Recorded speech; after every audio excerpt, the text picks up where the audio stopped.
Ration card download করা এখন খুবই ইজি। মাত্র 4-5টা স্টেপস ফলো করে এটা আপনি নিজেই বাড়িতে করে নিতে পারবেন। প্রথমে গুগলে গিয়ে WBPDS বলে সার্চ করতে হবে। ফুড অ্যান্ড সাপ্লাইজ ডিপার্টমেন্টে ক্লিক করবেন এবং ফুড অ্যান্ড সাপ্লাইজের অফিসিয়াল ওয়েবসাইটটি খুলে যাবে। এই অফিসিয়াল ওয়েবসাইটের একটু নিচে গেলেই সেলফ সার্ভিস ফর রেশন কার্ডে ক্লিক করুন। এরকম একটা ইন্টারফেস চলে আসবে। এখানে আপনি বিভিন্ন রকমের অপশানস পাবেন, যেমন রেশন কার্ড সারেন্ডারের option, split, family by Aadhaar link করা রেশন কার্ডের সাথে ইত্যাদি। একটু স্ক্রল করে নিচে গেলেই দেখতে পাবেন রেকটিফাই বা আপডেট বলে একটি অপশান। এখানটায় ক্লিক করতে হবে। এই অপশানে ক্লিক করলে এরকম একটা ইন্টারফেস আসবে। এখানে আমাদের রেশন কার্ডের ওপরে যে নাম্বারটা থাকে সেই নাম্বারটা দিতে হবে এবং যে ক্যাপচা দেওয়া থাকে সেটা এন্টার করে দিতে হবে। এখানে আমি দেখিয়ে দিলাম আমার রেশন কার্ড দিয়ে। তারপরে সার্চ অপশানে ক্লিক করতে হবে।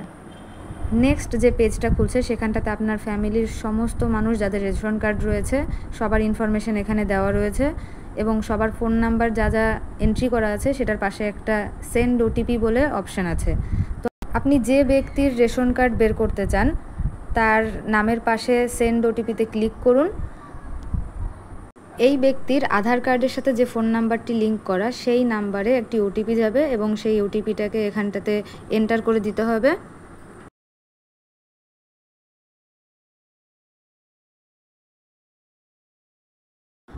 এরপরে এরকম একটা পেজ খুলবে। এখানে confirm other mobile numbers belonging to your ফ্যামিলির অপশানে যে ফোন নাম্বারগুলো দেওয়া রয়েছে সবকটাতে টিক করে দেবেন এবং কনফার্ম বাটন ক্লিক করবেন। Do you want to proceed আসলে ইয়েস করে দিতে হবে। এরপর এরকম একটা পেজ খুলবে। আপনি যে ব্যক্তির রেশন কার্ড ডাউনলোড করতে চান তার নামের পাশে ডাউনলোড রেশন কার্ড বলে যে অপশানটা আছে সেটাতে ক্লিক করতে হবে। দেখতেই পাচ্ছেন আমাদের রেশন কার্ড ডাউনলোড হয়ে গেছে। এটা আপনার ফাইল ম্যানেজারের ডাউনলোডস অপশানে ডাউনলোড হয়েছে।